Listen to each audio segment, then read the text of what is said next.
What I wanted to do today is take a moment in light of everything that's going on to show people how to create a virtual background in a platform like Zoom. Since we're doing all these virtual meetings, you don't necessarily want to have people seeing exactly what's going on behind you. Let's say you're in a space, a shared space, and people are walking by. Well, you don't necessarily want them to see that, but not everybody has a green screen either. So there's actually a really easy way. I'm going to show you how to do that right now.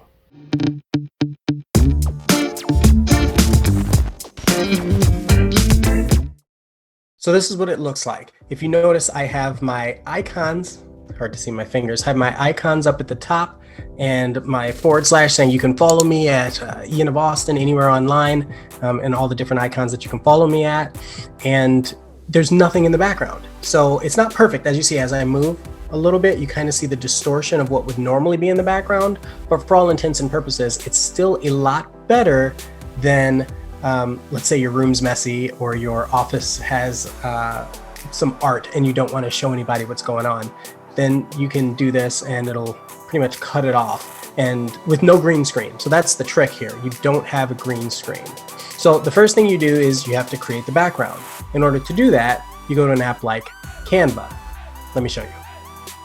So when I open up Canva, I have a lot of different thumbnails that I've created for different YouTube videos. I even called it YouTube videos. Canva is one of those apps where you can just kind of take elements and pictures and icons and all sorts of things and add them in, and it's called a WYSIWYG editor. So you can design it how you want by drag and drop.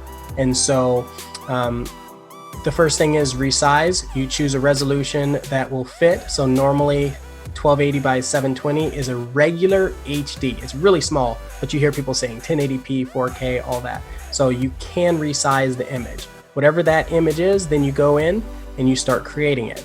So these are different YouTube thumbnails that I've done. But then when I get here, see, so this is an element. I just took all the icons and put them together. And then I created the background. And then you can go up and download, and you can select which page, specifically which page you want to download, and hit done. And then you go back into the Zoom app. So now that I'm back in my Zoom app, I can go into, there's a little section in the bottom left that says, well, right now it says stop video because I'm using Zoom to record this. I click the up arrow.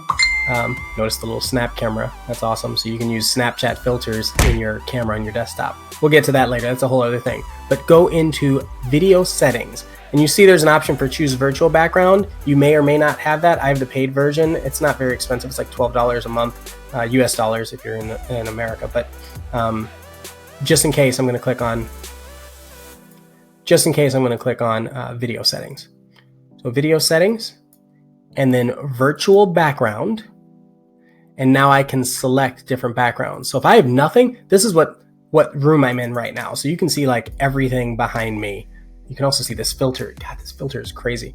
But then I can put myself in front of the Golden Gate. I can do all sorts of stock footage.